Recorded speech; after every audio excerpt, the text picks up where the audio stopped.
The summer refresh, excellent for Manchester City. 4-0 over Wolverhampton Wanderers in their opening Premier League game. Fantastic debuts for the likes of Reijnders. Cherky coming on from the bench to score a thunderbolt into the bottom corner. Erling Haaland with his obligatory opening day goal. His obligatory brace or more against Wolverhampton Wanderers. No more goals for him. Again, he hasn't scored more goals against any other Premier League side compared to Wolverhampton Wanderers. And it wasn't just a Reijnders masterclass. A marker was set. A Manchester City marker was set this evening. They mean business. They are back. And I believe they are only going to get better. Where they're going to finish, listen, we'll get into that more later in the show. I still haven't changed my mind on my prediction. I think all 4 members of last season's top 4 will be in the title race. One of them is coming 4th, but that shouldn't sound like an insult. We are going back in time. We are going back to that period of around 03-04 through to around 2013, where the traditional top 4, as they were known back then, United, Arsenal, Chelsea, Liverpool, and in the latter stages of that period, Man City bulldoze their way into it as well. I think Spurs may have had one season, but every single year, 3-4 teams fighting for the title, capable of winning the Champions League, and we are witnessing that. As ever, people, look, I want to get your views. I want to get your opinions. I want to know what you think and feel in relation to today's game. And look, I need to start. I need to start in one place, and I've got to start with Reijnders. I just had to start there because for me, he was outstanding tonight in every single way. And it's really funny because I was reviewing his performance. I was watching it, and there's the eye test and there's the stats. Didn't do great when it comes to winning tackles. Didn't do great when it comes to aerial duels. Didn't even do great with ground duels. I think he only won, at the time I wrote this number down, he may have won some more in the last 10 minutes of the game. But I wrote down here, it's only 4 duels he won out of 13. But it didn't matter. It didn't matter. A lot of people, when Man City signed him, were talking about, oh, his defensive incapabilities. He ain't great defensively. Is that going to be a problem? Well, they have Nico for that. Rodri will be back. You saw exactly what Reijnders was purchased for. Him and Cherky, it's an attempt to replace the KDBs of this world. It's an attempt to have more creativity and more goals. And Reijnders, when it comes to going forward today, it had those KDB vibes. And you look at the opening goal. And of course, Lewis will get the assist, a really good cutback cross from him. Erling Haaland ghosts in at the back post. A tap in, yes, but there's a reason he scores so many of them, because he's absolutely fantastic at reading the play. But it was the picking up of the ball, the carrying of the ball with some great skill from Reijnders. Again, KDB-esque. The dink ball over the top, the little chipped pass over the top to cut out the defensive line of Wolverhampton Wanderers. Amazing. That goal, although he won't get an assist, although he won't get credited pre-assist, but everybody hates them, though the drive and the carry, the skill and the pass from him were the reason that goal went in. It was the biggest contributing factor to that goal. Then his goal. Listen, poor passing, yes, from Wolverhampton Wanderers, picked up by a young Oscar Bob, played into him nicely. A wonderful first-time shot into the far corner. But something, straight away, I wrote a note down of this, because for me, I don't know whether it's going to get discussed enough, but I think it's an important part of his performance today and going forward. That first pass was amazing, and it was with his right foot. His assist in the second half for Haaland's second and City's third was with his right foot. The shot was with his left. He can use both his left and his right. That's a sobering point that should be etched into the minds of rivals here of how good this young man is. Fantastic debut. Passing was good. Covered one of the highest amounts of distances in the game. Pass completion in the last time I checked, it was 90%. He probably maintained that, and let's actually go and check what it actually ended up on, because it is key. His pass completion rate in the end ended up being 91%, so it went up later in the game. Covered lots of ground. Yep, you'll have some people that will focus on the duels and everything else he wasn't winning. That isn't where he's at his best. Where he is at his best is when he's driving with that ball into attacking areas, breaking lines with his passes, setting up opportunities to score, and of course, putting the ball in the back of the net himself. Now, the other debutant was on the bench, but he comes on in Cherki. And why I think it's also important to mention him is because these two have been brought in to replace KDB and probably Bernardo Silva in the longer term as well. And I saw Twitter, oh my God, why is he on the bench? Can't believe Pep has done this. It's quite typical of Pep to not just throw all of his new players into games straight away. It's not weird. Some players like Rodri had a whole year of kind of being bled in and out of the team before they were a regular fixture. But he came on and yes, he scores his goal. Fantastic strike, right foot, bottom corner, cherry on top of the icing on top of the cake for Manchester City today. But it was more than that. It was much, much more than that from Cherki. You could just see the calmness, the quality, the first touch, the spatial awareness. I know the modern day phrase that's used is scanning, but he's always got his head up. He's always looking around. He's looking over his shoulder. He's making sure he's got the space. And because he has great technique and very good physicality, he's just able to do that. And he has this thing about him that when I was a young man and I used to watch football, either pros on TV or watching Sunday League football, whether it was youngsters, men, whatever it may be, my dad always used to say, look at him or look at that player. If someone on the football pitch looks like they have more time than everybody else, it's because they're brilliant. It's because they're able to almost like manipulate the time and space around them due to their physical and technical ability, but they can also read the game. So when they're scanning, which is the modern day phrase, what we would have said in my day, when we're just like sort of checking our surroundings, you know, when we've got a head up, having your head up was the phrase that we had used to have used. Because he can read the game so well, it's like he's got more time. He doesn't have more time. He can just read the game so well that he can anticipate what people are going to do. So his decision making is so good. And I thought he looked absolutely excellent when he came on. Some other performances, listen, I thought Rico Lewis was good today. I thought Oscar Bob looked very, very dangerous. Haaland, and I didn't notice that's one of the talking points I want to put to the panel when we bring them out. Haaland, I wrote Haaland underrated. And people go, what do you mean Haaland underrated? I think I've got a statement to make about Haaland. I've got a statement to make about him. I think we are so used to Haaland's high levels of consistency and output that we don't notice it anymore. It's become second nature, like the novelty has worn off. They often say this about privileged children whose parents are wealthy or rich or mega rich. They know the price of everything, but the cost of nothing. And you sometimes get a little bit, you can't see the wood for the trees. And I think we've got that way with Haaland. I don't think we as just Premier League football fans in general, realize how impeccably brilliant this man is, where he can have a season where he only scores 20, 25 goals, league goals, and people go, oh, he ain't as good anymore, is he? He really, really is. And City had a bad year. And that doesn't help a striker like Erling Haaland that needs a supply line. That supply line looks back. That supply line looks ready to feed him again. So underestimate Erling Haaland this year at your peril. Yes, we have Gyökeres here now. Yes, Mo Salah is in the league. Those guys might be the top goal scorers. They could end up walking away with a golden boot. But they will have to beat Haaland to it. Haaland is going to score, in my opinion, high 20s, low 30s, minimum league goals again this year. Writing City off was a mistake. And yes, I know, so Terry, but you had a hot take that Pep might leave. Well, it's because Google what hot take means.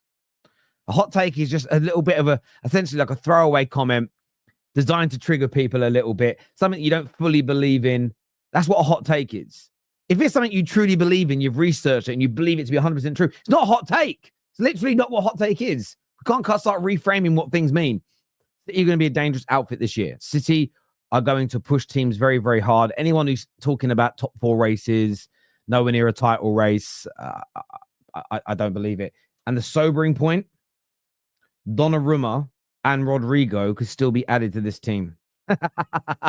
Let that sink in for just a second. Donnarumma, I'll say his name again so we can all hear it, and Rodrigo could both still come into this side. How worrying is that? How crazy is that? Amazing for the Premier League. Absolutely astounding for the Premier League. Worrying times. Are City scary? City have been one of the best teams in the world for the last 8 years. I crown them as one of the Europeans' greatest ever sides. You don't need me to say the word scary. What would you rather be, scary or one of the greatest European sides of all time? I still can't fathom why people care, why people worry about, like, people make weirdos, freaks. Terry, that was a weak side. I wouldn't say your team was weak. And now this is where, again, I'm going to push back against this nonsense. That is not a weak Manchester City team. It's a team worth over £1 billion. It's a team with one of the greatest goal scorers this league has ever seen. We all know how good Reijnders is, as an example. We all know how good, by the way, your weakest player in your starting 11 today, okay? We go and look at your starting 11 now. The weakest player in your starting 11, you could say, is Rico Lewis, who is still probably better than more than 50% of the right backs in the league. Some might say James Trafford, he's your backup goalkeeper, but outfield, Rico Lewis. Then who's the next weakest player? What, Gonzalez, that you spent, 50, 60 million pounds on? Who's the next weakest?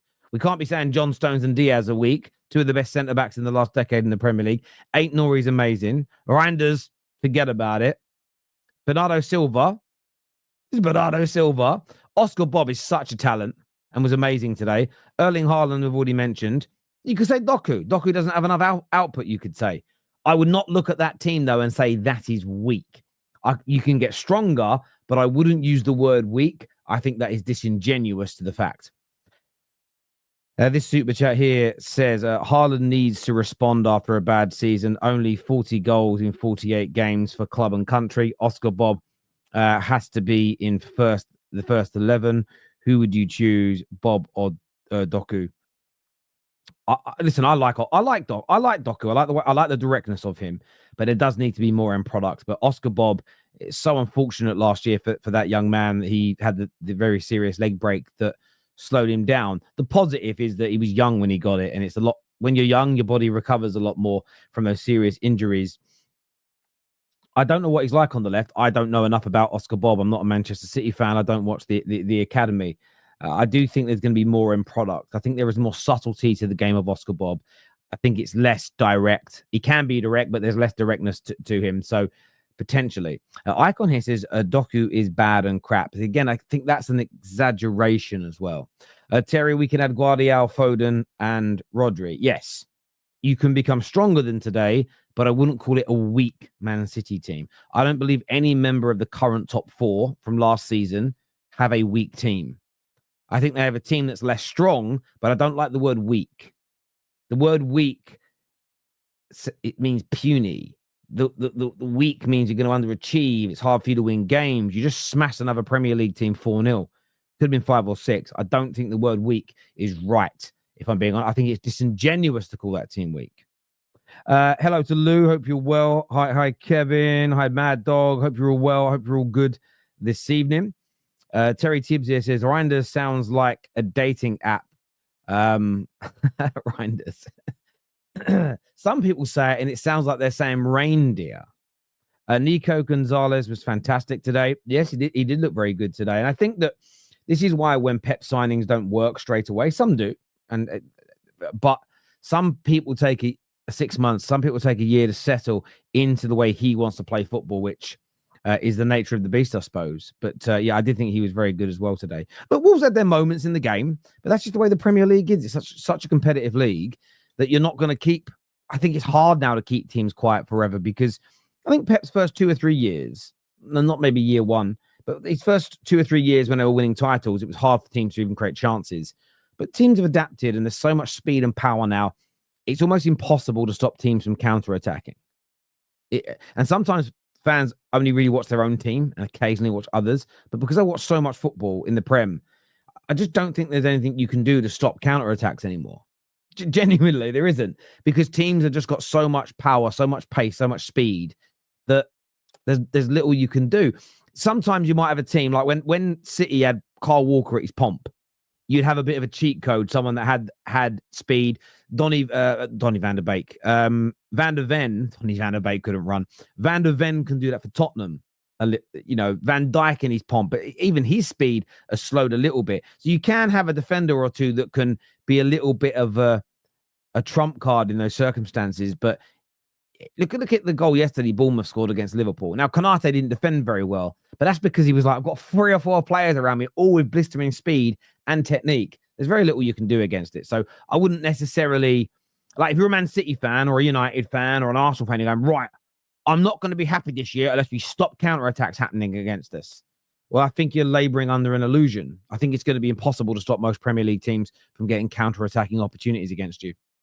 What you've got to do is what Liverpool did last night and score 4 goals. What you've got to do is what Man City have done tonight and banged in 4. I think Chelsea tomorrow are going to do something similar to Palace. I think to beat Palace tomorrow, they've really got to score 2 or 3 goals because everyone is susceptible to concede on the counter. If you go back just 10 years, teams in mid-table and lower, which is where Wolves will be, they didn't have that kind of, I wouldn't say they didn't have technical players. They didn't have that power and pace to be able to do that. So it's a little bit of a haymaker for everybody involved, really. Reijnders is everything people think Foden is. Look, I'm going to defend Phil Foden here because he didn't have a great campaign last year. But let's not pretend like we haven't seen from Phil Foden what we saw from Reijnders tonight. Let's be honest. Let's be truthful. Let us not sit there and BS Darius. We can't do that. We can't sit there and do that. Genuinely, we can't sit there and BS in that way. Like, we haven't seen this multiple times in title races, massive Champions League games from Phil Foden. Come on now. Let's be fair about this. By the way, people, if you haven't done it yet, please get that like button hit for us. That would be amazing. The Prem has so much quality that you will get hit. For example, adding Adengra would be on the Champions League of some other. Listen, it's true. You're going to get hit. It's at the end of the day, when like heavyweight boxing, when the heavyweight division of boxing, when the heavyweight division of the UFC, when it's been at its best and you've had genuinely 4, 5, 6 world-class fighters that are all close to one another, and even then you've had the group underneath that can bang, can really punch. It's why you always got shock results. It went off the boil for a number of years where you had 2 or 3 really good fighters, and then you had all these bums that could never get anywhere near them.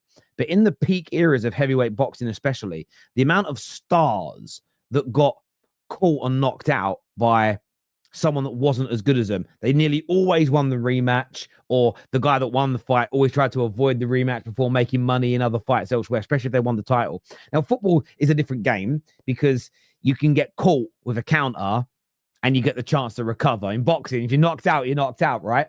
But the concept in terms of when people have got a knockout power, you can just get caught cold sometimes. And that will happen this season. And Wolves could have gone 1-0 up tonight if they held their line a little bit better. But I still think City would have won the football match. I think City would have shaken what happened to them last year. They've had pre-season. They've got it out of the system. They've started well now. So, yeah, there's always nearly every single team in the Premier League can catch you with a bit of a punch like that. Sorry, people were telling me there's been a Fab bomber, but I can't see anything other than, I don't know. Sometimes tell me what you mean because there's no new updates from Fab. Right, I'm going to bring my panel out now. We've got Luke and we've got Lewis. We've got V. We've got Kel. I ain't seen some of these people all summer. It's nice. It's nice when people come back. Especially with City, because City did all their transfers really, really early and then like nothing. So, yeah, it's nice to see people. Terry, who was my man of the match? Reijnders, 110%. I think Sky got that right. He was definitely the man of the match. I thought there was lots of good performers out there today. Erling Haaland I thought was excellent. I think that Lewis was great today, the way he was inverting, especially. It gave them a nice dynamic. I thought Oscar Bob had an excellent game. Everyone mentioned Gonzalez. I think he was very, very good. But for me, Reijnders was standout. He was just, and maybe it's because it was his debut and he's a new shiny toy for everyone in the Premier League.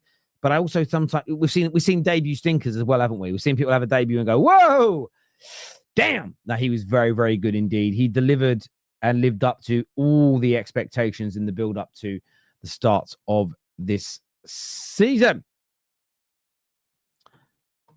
Right, let's bring the panel out now. I've got to do a few bits on my screen to get it done. I'm going to keep saying that. I don't need to keep saying it, but I've got to remove that scoreboard. I've got to press this button here to move myself across, and then I'll hit this button and that button and that button and that button. Hello, everyone. Welcome back. Welcome back. Hope you're all well and good. Good. Yep, all good, man. Good. Look, I want to talk about two things when it comes to City today. And we'll get into the players in a moment. But do you feel like Man City laid down a little bit of a marker today to everybody else to sort of suggest that maybe you're back? You can say that, but also it's one game in. So it's kind of like, much as people what I saw today was a bit of a dodgy first 30 minutes. But apart from that, I thought it was brilliant. I think it's very hard to sort of say, title marker against Wolves. I mean, Wolves obviously still a Premier League team that you've got to beat in front of you. It's like Wolves yesterday of Liverpool. But for me, next week against Tottenham is where, for me, you'll see where we really are and how far we've come. Because Wolves away last year, even when we were very good, we won 2-1, even though it was last minute. So I'm happy with it. Don't get me wrong, I'm absolutely buzzing with the win. I'm absolutely. I think it's definitely a lot better than last year. That's for sure, way better than last year. But it's just all about now to keep the momentum going and just see how far we can go. I hear that. Kel, from your point of view, marker or no marker being laid, what did you see as the improvements today compared to a lot of the games last season? What was the difference on the field today against Wolves? I think the midfield just looked a lot better, looked more solid. That was the problem last season, is the midfield was just so easily cut through and bypassed, and nobody won tackles, nobody won duels, nobody won second balls, nobody pressed. Night and day. And you want to talk about a marker? I think a couple of players introduced themselves to the Premier League and said, we are going to be a problem. Starting with Tijani Reijnders. I've said this on other shows. He is the best signing for any team in the Premier League. He will make a bigger impact on Man City than any other player who joined any other team. And you saw today why. And then Ryan Cherky coming off the bench. We got that guy on the bench. That guy is going to be electric and brilliant. So that's what I took from this. Our midfield looks a lot better, and that helped the defense look a little better. Yeah, there are a few moments here and there, but it's a game. Other teams are going to have chances. That's just a football game. And also, I want to give a shout out to our keeper, James Trafford. I thought he was very impressive today. Yeah. And the academy as a whole, Oscar Bob creating goals, Enrico Lewis, Oscar Bob, nice connection. Just a really fun game to watch. Just light years better than anything we saw last season. Absolutely. And we were going to bring up Reijnders a little later, but it's come up now, so we'll stay with it. Like, V, do you echo that? I mean, it's a big claim from Kel that this will be the signing of the season. Yeah, listen, it's so early, but he's gonna be amongst the players that has to be talked about as surprise signing, especially for his price tag, especially with the amount of moves that have been happening within league. And I think not so much this game being a marker, but we have to keep pace. We have to keep pace especially with what Liverpool are doing. They're defending champs. We've seen what they've done in the transfer window. We need to keep pace with that. And with regards to them scoring 4 goals, we match that scoring 4 goals. We keep a clean sheet. So I think that's going to be the story of the season, because we know the quality that they have. We're going to do our best to find ours again and push them as far as we can. They're favorites for a reason, and we gotta keep pace. So I'm happy with the performance, 100%. Absolutely. And yourself, Lewis, what is it that stood out in tonight's performance that you really liked? Yeah, I think for me, the main thing was the intensity. I've not seen a City side that intense in months and months, especially in that second half. Every time we lost the ball, 3 or 4 players, the whole squad coming back, but it was 3 to 4 players tracking back every single time. So I think that was the big difference for me. I think, the first 30 minutes, I don't really think you can look at that There's a lot of new players that are coming together, that are playing in a really competitive game for the first time. I don't really can't count the Club World Cup, can you? But I think that was the main difference today. It looked like the City of, a couple of seasons back when we were hungry and wouldn't give anything up. Yeah. Yeah, no, I agree with you all. I agree. I thought there was a hunger that was back, and one thing that was in my mind, and I know we discussed a lot of things on City Matt. We got to a point last year where we're going to not do it as much this year, and I was as responsible as anyone. We got away too much from reviewing games on match reactions, and it was always more about the macro, the macro, and the bigger issues at a football club rather than the actual details of the game.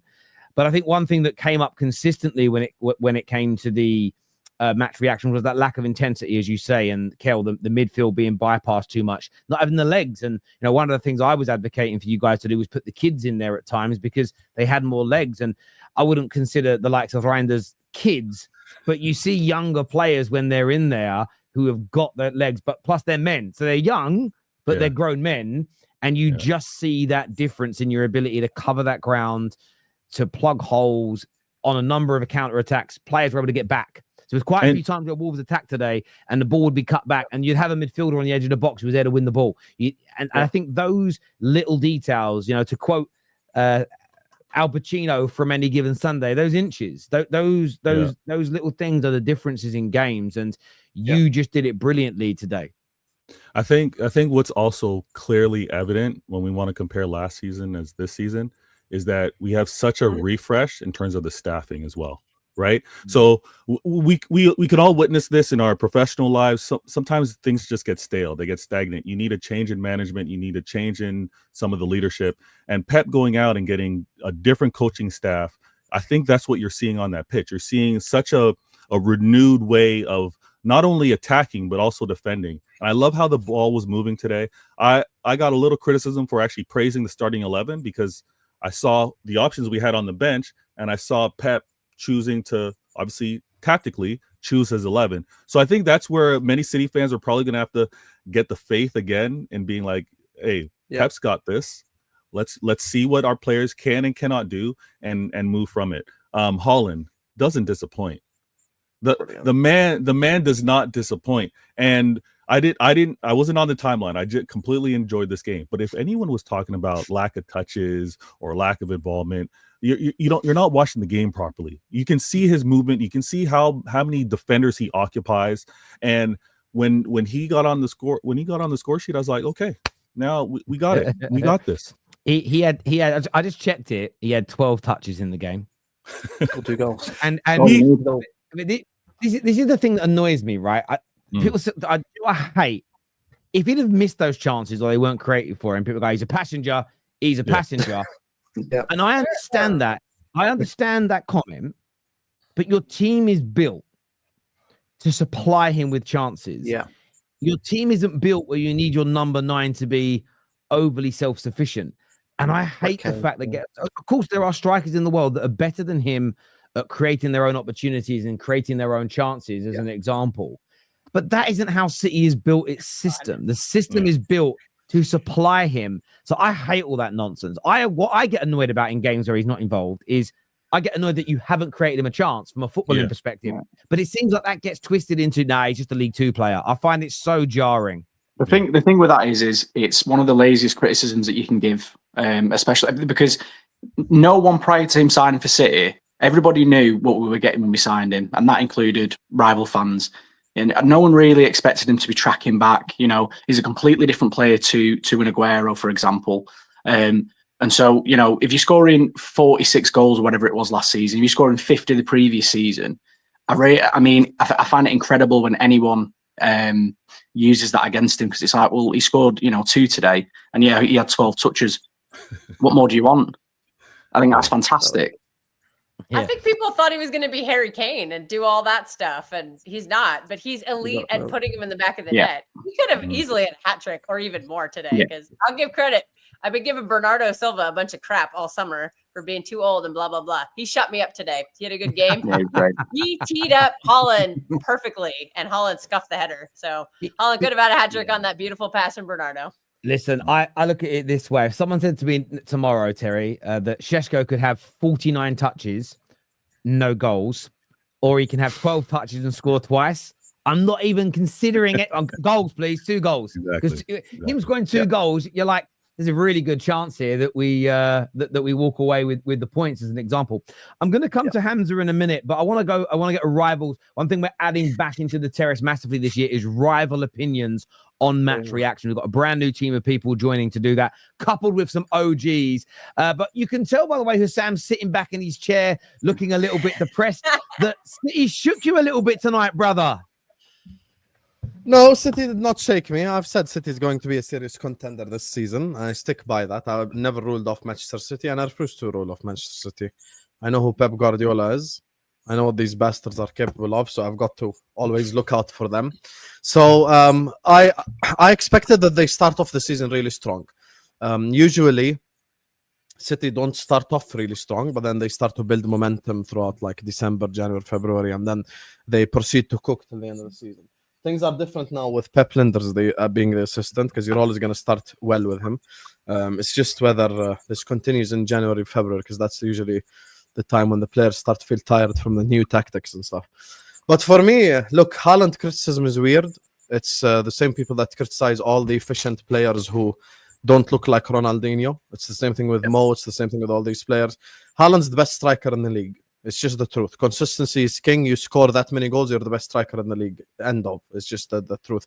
But for me, with Manchester City today, I expected them to win. I literally predicted a 4-0, and we got a 4-0.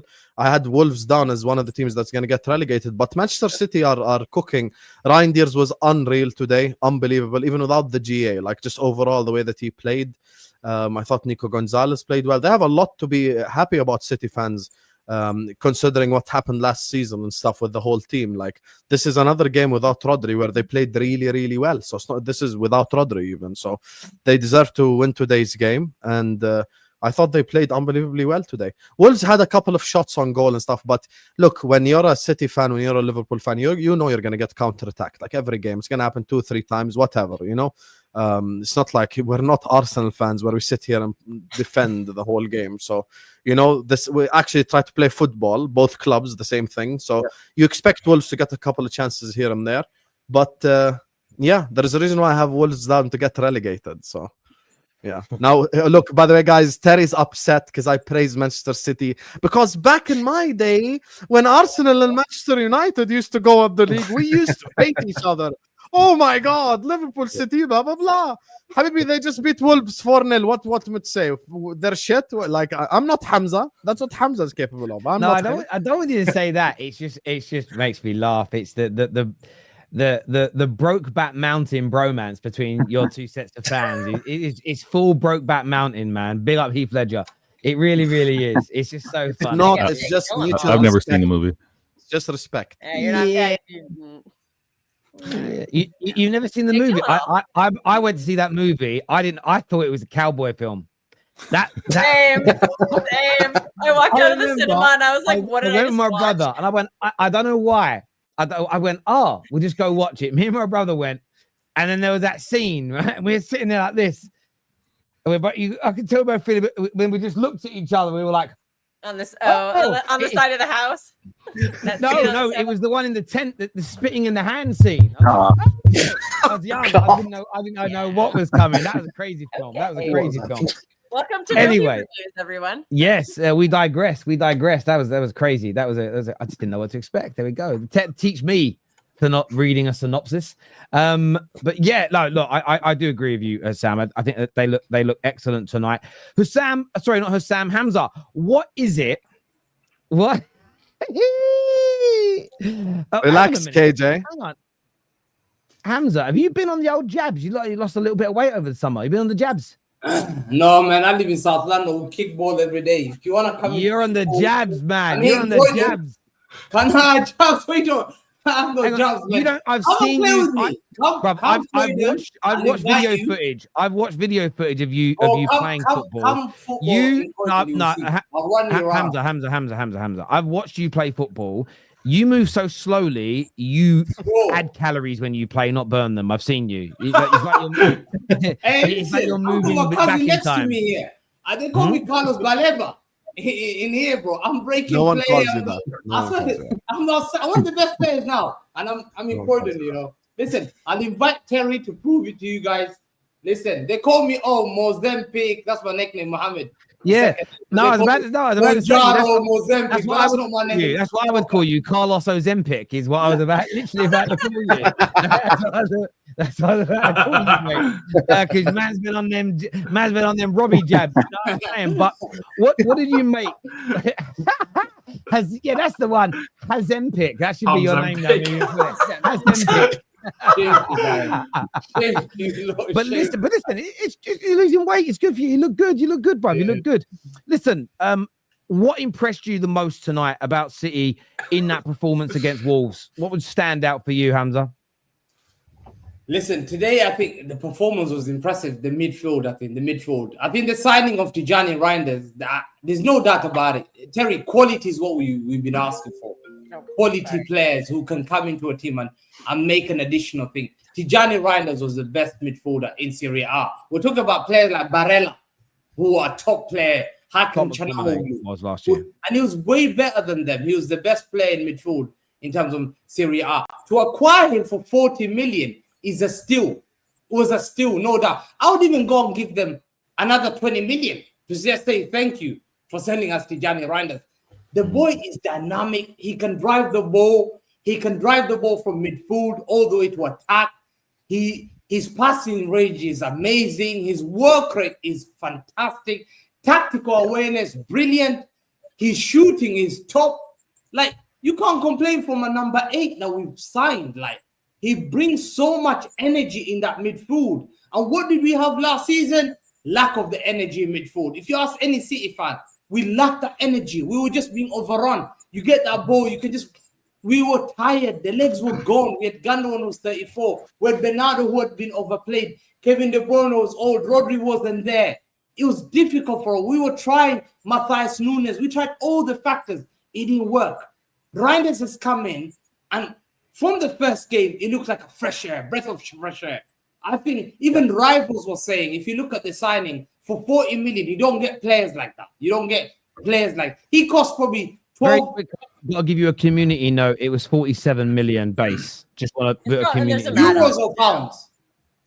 It's 47 million base. Carry on. Okay. Other reports are talking. Hamza includes add-ons for all the other clubs. For his club, he uses pounds. But it's 40. I know he does add-ons, but it's 47 million base. So he's taken £7 million off in totality. There's no add-ons there because I know we paid 55. Yeah. So to me, it looks like a top player, and he comes in, and Oscar Bob's another guy. Unfortunately, last season, when we lost him, us majority of City fans, we were looking forward to Oscar Bob. After that leg break, it was so sad. I said in the LB show yesterday, Terry, I said, he's tiny and he's got this, like, you don't know whether he's turning in, shooting right, or he can dribble through tight spaces. Bro, he's not as good as Lamine, but he plays he's confident on the ball. Like, I've got the ball next to me, like, he's confident. And I think Oscar Bob is a player to watch out for. So Man City have added quality. Cherky comes on, he changes their game. I'm thinking, if you're a Premier League fan today, be happy. Jogo Bonito, we were entertaining today. I think if you're paying for Sky Sports, whatever you're paying for the thing that you're promoting, NordVPN thing, pay for it. If you're watching Man City on that, bro, it's money worth it, man. For £3.99. It was that. I will say that, but people calling me out for that, by the way. Anyone who's worried about using a VPN to watch content from other countries, it is not illegal. Yep. It is. It may be against. For instance, if you go on the BBC iPlayer in England, it will say do not watch this whilst using a VPN. They might stop you from logging in, right? But it is not against the law. So if anyone's worried, having a Fire Stick or going on a certain type of website to watch it, that's illegal because that's piracy. You're still paying for the service using a VPN. The only time you shouldn't do it is if VPNs are illegal in your country. Outside of that, it is not against the law. So I've been tagged by about 30 people to the police today. And most of these guys, it's just really funny. Half the people that have tagged me to the police, do you know what's really funny? This is the best bit. I've had a policeman message me saying, can you tell me how to set it up? Unbelievable. Which was great. Yeah. Terry, last do- thing I was gonna Go on, say, mate. and on top of that, Cherky comes on. You see how confident he is. It's like Yeah, a great great. addition. Quality players get Yeah. you something like better, and that's what we've been calling out for. He cost how much did Cherky cost? He was cheaper than that Italian. Oh, he player. was about 25 million. Yeah. So was he very was cheap. cheaper than that cheap. Italian Yeah. player that these guys have signed Liverpool. So some random guy that they signed. Who cares? 2 million. Yo, So Hamza. thank you for that, bro. We've signed top quality players for cheap price. I'm happy, and I think if Nori. we add Rodrigo and Donnarumma, guys, I am gonna make sure you're all stressed. Dude. Make sure you're all stressed this summer. Because once I get Rodrigo, the guy I want, and we get Donnarumma, it's long for everyone. Because don't give those players to Pep Guardiola. I'm hoping. Why are Saudi- you? Why hoping are Saudi- Why you? Rodrigo I'm hasn't got hoping our Why Saudi are you passes pocket medical. watching? Listen, No one's Why signed are you yet, bro. pocket Hoping watching? Saudi does not fail a medical. Even if he's got a cough, I'm going to give him a cough mixture and paracetamol to make sure that medical is done. I need to get Rodrigo. Why are you Um, pocket watching as a City yeah. fan? Why? Do you understand how hypocritical you are? Don't pocket watch.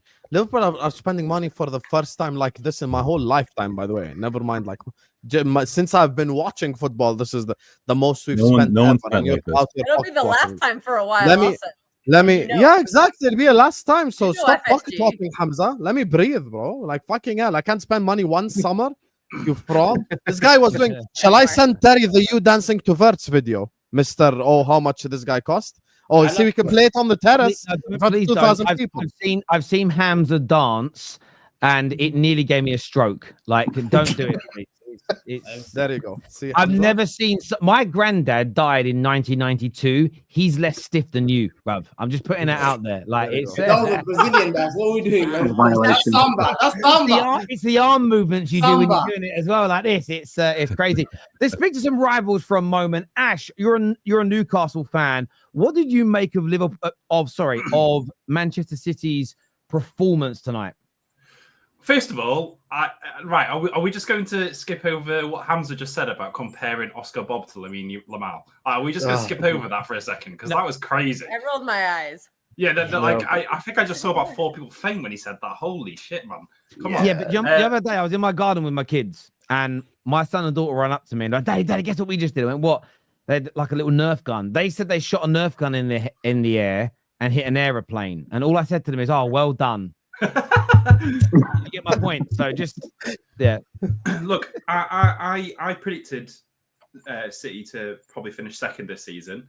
I think today's performance showed a lot. Look, Pep's not going to go trophyless another season, let's be honest. So at the moment, I'm slightly scared about how that's going to look for the Premier League. But it's good because a lot of people had Liverpool running away this season with it. So after today's performance, I think a lot of people may be slightly worried about City. Especially if they get someone like Donnarumma, and my God, it's going to change the team completely. Whereas like James Trafford's good, but if you compare him to the likes of Donnarumma, completely different player. And I think there's definitely going to be a lot of people worried that are Liverpool fans if you guys get say Donnarumma and they don't get Isak. It's going to be an interesting title race, I think. Are we still talking about not getting Isak? Come on, man. It's like mid-dog. Like, are we still doing this? Just put the flies in the bag. You know he's going to be a Liverpool. they're hanging player. on. They're hanging on. It's going PSG, I'm hoping. And what did you make, Ash, of the new midfield setup today? Obviously, Nico Gonzalez has been there 6 months, but after his first pre-season, Reijnders added, Cherky coming on from the bench. What did you make of that new setup for Man City today? It's very good. I mean, this is exactly why Pep's like the best manager in the whole world. Let's be honest. Like he's obviously tried something last season, didn't really work out that well. Reijnders is obviously going to be one of the best players that we're going to see for a little while. So it's going to be interesting to see how he develops. I'm very happy because I have him in my FPL, and I had a feeling he was going to do very well today. But it's going to be interesting to see what the partnership's going to be like with Reijnders and Haaland, because it seemed like they potentially could be getting a decent partnership going forward. It's looking very scary, but as I can say, this is the reason why Pep is the best manager in the world. He finds all this stuff, and the reason why this is so crazy is like City's gone so much under the radar from their business they've done. They did it very early on. They've managed to get all the players integrated, and you can see from today, Like whereas like some other teams like Liverpool and obviously us today, like we're still needing time to integrate our players in, whereas Man City's like kind of just set the target from day one. So it's going to be interesting. No, it's interesting. What I do find interesting, and it's going to be. I'm looking forward to watching Chelsea tomorrow. Is Chelsea look really good in their preseason games? I didn't get to watch City's, and there is a train of thought that they're still all. I know that City were out a week or so earlier, but there's almost still this freshness and this sort of sharpness because of the Club World Cup. How does that impact both Chelsea and City later on in the season? Maybe they do fade because of that. And I think a lot of City fans and Chelsea fans have expressed the same issues because what they didn't look like today, City, was like a lot of teams do. Like even Liverpool yesterday, they did score 4 goals, but they had periods of the game where they looked really sluggish because it's the start of the season. Where City didn't really have that today. They look really, really good. That's Pep Linders right there. You think? Sing the song, Yes, Hamza. the problem is the last even like 2 years, we start off the season really well when Pep Linders was the assistant. We start off the season really well. The problem is, and City fans will get to know this later with Pep Linders there, you start off really well, but then like January, February time is when you see the players like physically look tired on the pitch and maybe fade away a little bit. So I'm just wondering how much influence like Guardiola is actually allowing Linders to have, but we'll see. Like we'll see what happens this season. I expected them to go strong because I even watched Pep Linders in one of the training videos where he was like screaming at the players to run more and blah blah blah. Like he has a completely different mindset to what Pep Guardiola does, because Pep Guardiola is more of a like keep the ball blah blah blah, and they're always going to play that, but they've integrated pressing a lot more. So an update here from Pep. Pep has just said he confirms that he still hopes to have more exits from City as the squad is too big. He says it's not healthy to have so many players. You can't create a good vibe. So I think, that's your sign that Savinho and Ederson are both going to leave. I think it's a nudge as well, isn't it? But there must be more than that, because you can't have those 2 leave and then 2 more come in, because then it's not the same size, isn't it? You've got players like Gundogan. Gundo's got to go for me. I know he's been in negotiations. I need to play in Turkey, but he's for me going to be one of the first out the door. And I love the guy, legend, all that. But you can't watch today's game. There was no space for him today. That's all. There's no space for him in that squad. Like I say to Ash every week when he cries about Isak. There is no loyalty in football, and you lot don't have to be loyal to Gundogan. You've got to make your squad better. The same as Isak ain't got to be loyal to Newcastle. He wants to make his career better. It's the nature of the beast. Wow. Sorry, Kel, I spoke over you. Sorry. No, it's just interesting that who subbed on. I was just pondering this like a second ago, because I would have thought Akanji would have been the sub on for John Stones, and it was Husam. Well, I would have thought that it would have been somebody else instead of Nico O'Reilly, but it was Nico O'Reilly. So maybe all my worrying over the summer about older players staying, maybe it was unfounded. I mean, that's a big sign. And I know it's only 1 game, but usually he turns to the veterans to come off the bench and not the new guys. So, or the young players, the academy players. So that was very encouraging for me. We'll just see what happens. There's still 2 weeks left in the window. Sense. I think last season was, you could tell towards the middle to end portion of the season, he was really struggling. I think with everything going on in the personal life, and I think he turned to the veterans because of previous performances. But I think he learned the hard way that we can't do it anymore. We can't rely on these on these same players. So I don't think we're not going to see that this season. I think we'll see a lot of the younger guys starting and playing. The thing is, I would say maybe don't think too deep into the bringing on the younger players, because you got to remember you guys were 3-0 up by the time they made this sub. That's what I was going to say. You kind of want to bring on some give the new players some game time and feel out the pitch, especially by like 66 minutes. 20 odd minutes of game time at a decent level. It goes a long way, because you guys aren't going to concede 4 goals. It's the first game, so we'll have to see what Pep does. But it'd be interesting to see whether he trusts this similar rotation or subs with a very close game, right? The Pep of last season wouldn't have played Ortega today. The Pep of last season wouldn't have put Trafford in today. So for me straight away, it was a big deal. Yeah, and Bob. Spurs are a big test. I hear that. We've got Positive Dan on the show. Positive Dan is a gooner. What are you saying about City today? Because they scored 4 goals. Their new players were looking good. Clean sheet. What are you saying, Positive Dave? Yes, Tel. Yes, everyone. Terry, you said it just a minute ago, and that the word to describe that performance was freshness. There was a real freshness looking at that City team. I mean, Reijnders, it looked like he's played already 100 games for them. Fantastic performance. That's what you want to watch football for. I thought he was unbelievable. Obviously, look, it's one game. Let's see how he gets on against Declan Rice on the 21st of September. I think Arsenal will bring City back down to reality then. But look, that's for another chat. Today, they were sublime. Let me talk about Rico Lewis, who I think was amazing. You know, you said that he's better than 50% of other right backs. I'd go as far as to say 75%. I thought he was brilliant today. His movement, the positioning, the positions he was picking up to allow to 3 other players, I thought was excellent. Reijnders obviously looks like he's got like a good understanding with Haaland already. And what I will say, as much as I think Arsenal are in this title race, and I've been saying this, stressing this, if you've been watching on the Football Terrace, I've been saying it non-stop every time. It's going to be Arsenal, City and Liverpool, and it's going to be one of the most exciting races. But yesterday, when I looked at Liverpool, right, you look at Alisson, you look at Salah, and you look at Van Dijk. 3 guys won every single thing there is to win. Seasoned top professionals, world class. No one will deny that any of them were world class. And in last year, they had Trent, who was another one. He's now gone. And then I look at City today, and you look at Bernardo Silva, who didn't have his greatest season last year. I thought he was good today. And then you look at Diaz and Stones. Veterans won it. You know, people don't realize that Diaz has won like 3 Premier League titles. Stones has won like 5. So 4 in a row. Well, there you go then. So I mean, City and Liverpool both have that. We don't. We have now. It's time for our Rices, Sakas, Gabriels to become them players now. But yes, City's performance is nothing more than I expected. Look, I think Wolves will be in the bottom 5, possibly could even go down. They've lost their main player, so I think they're going down. It looks like they could go down. You know, they've got a good coach though. But look, I mean, people say the fixture list doesn't matter. It does matter because City have momentum now, and they've got a game in there and 4 goals and confidence. You know, there's a reason that the big 6, they're not the big 6, the top 6 are not allowed to play each other on the first day of the season. Never happened, never will happen. It's a rule in the Premier League. But Arsenal plays some Manchester United tomorrow. So, you know, it's not good for United and it's not good for Arsenal. It's a game that neither of us would want. We'd want a nice game. You'd want a Wolves at home, wouldn't you? But it is what it is. We've got to go and do the business now. But City, they look fresh. They, you know, they could have been a blessing in disguise going out. Was it Al Hilal they went out to, I think?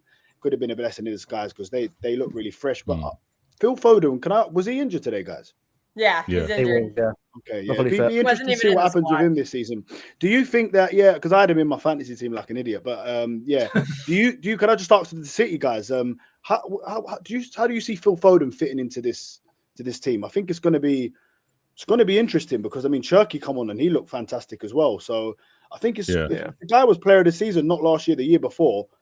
I think it's imagine. I mean, Phil Foden, if he's not playing. Wow. I think it's strength. Okay. When healthy, I think it's strength to strength, right? The fact that we can have so many options and Pep's got to figure out, well, because again, if you wouldn't have known this, but Pep is often saying he hates having to tell players they can't play. Yeah. Right. And he's going to have a wealth of choices between Shirky. We saw Oscar Bob play. It looks like Savinho's leaving, but that would have been another player to have to say, no, you're sitting down.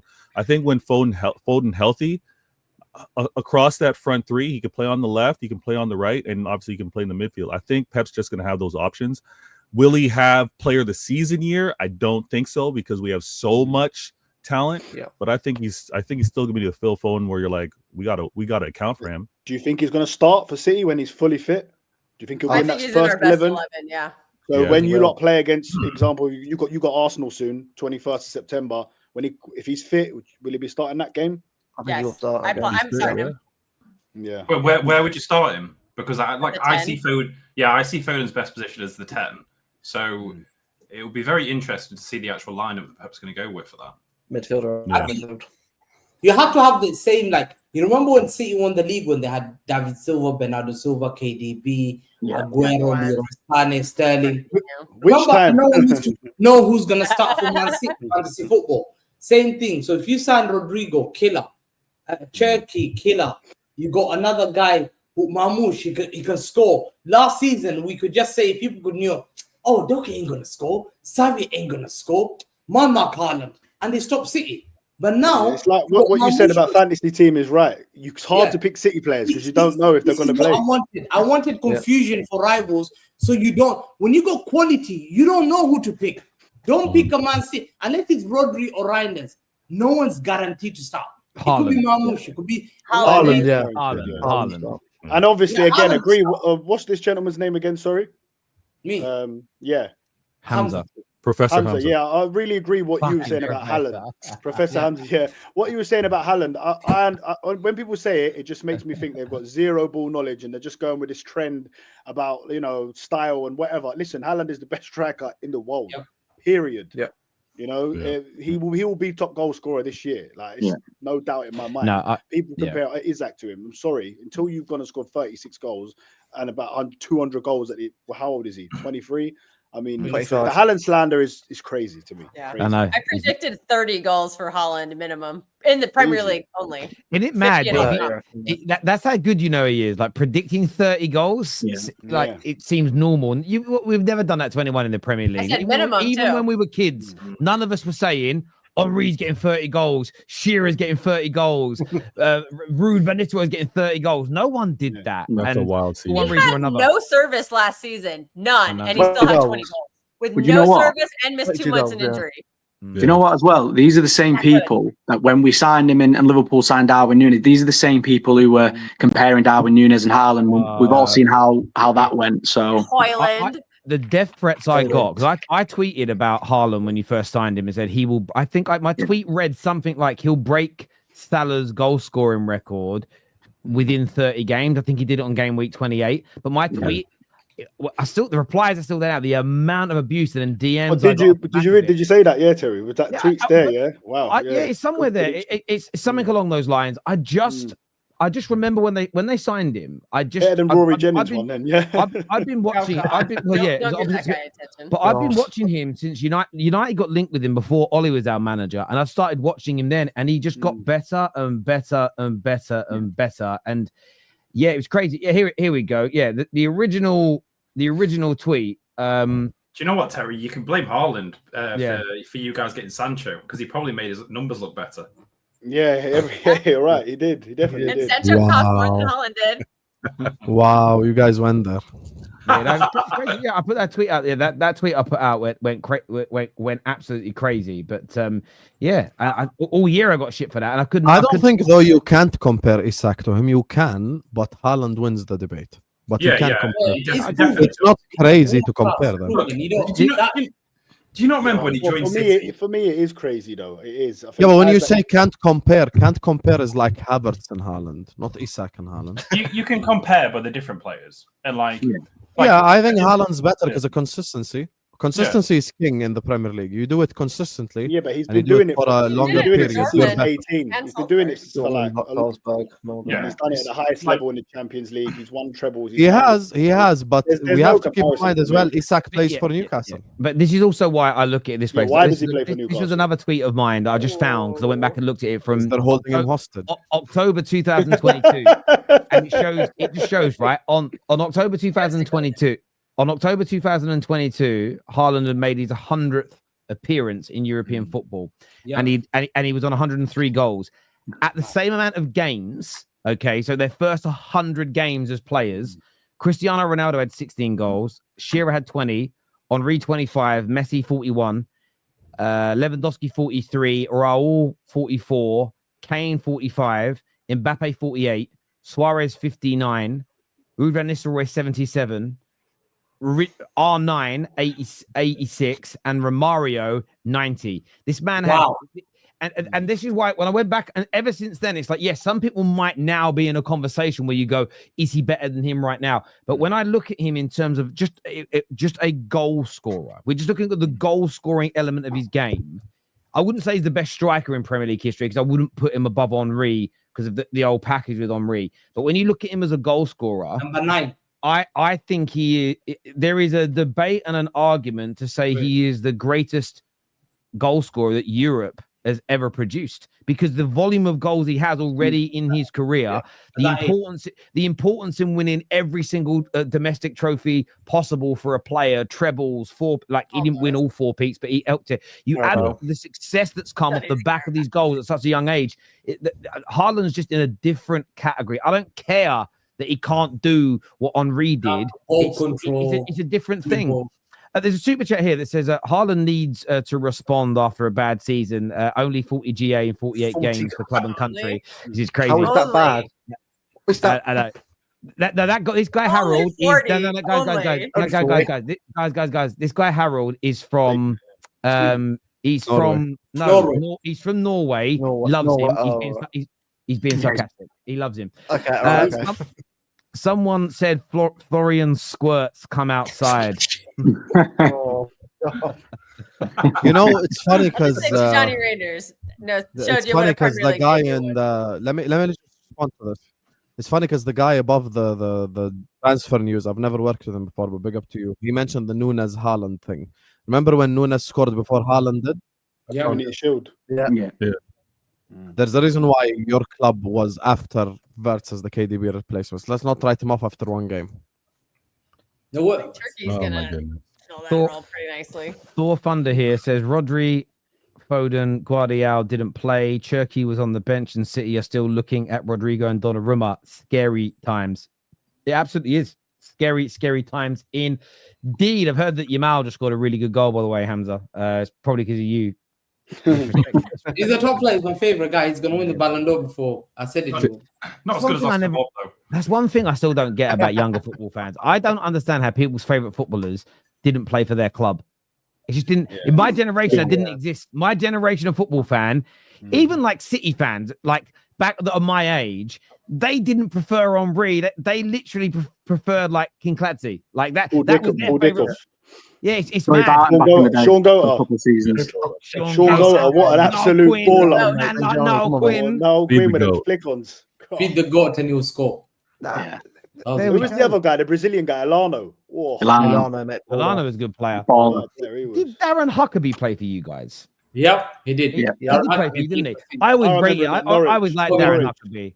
I always rated him. I liked him. Good. He's what I call a Barclays man. Very good for Coventry City. O'Malley here says very good at Coventry, right?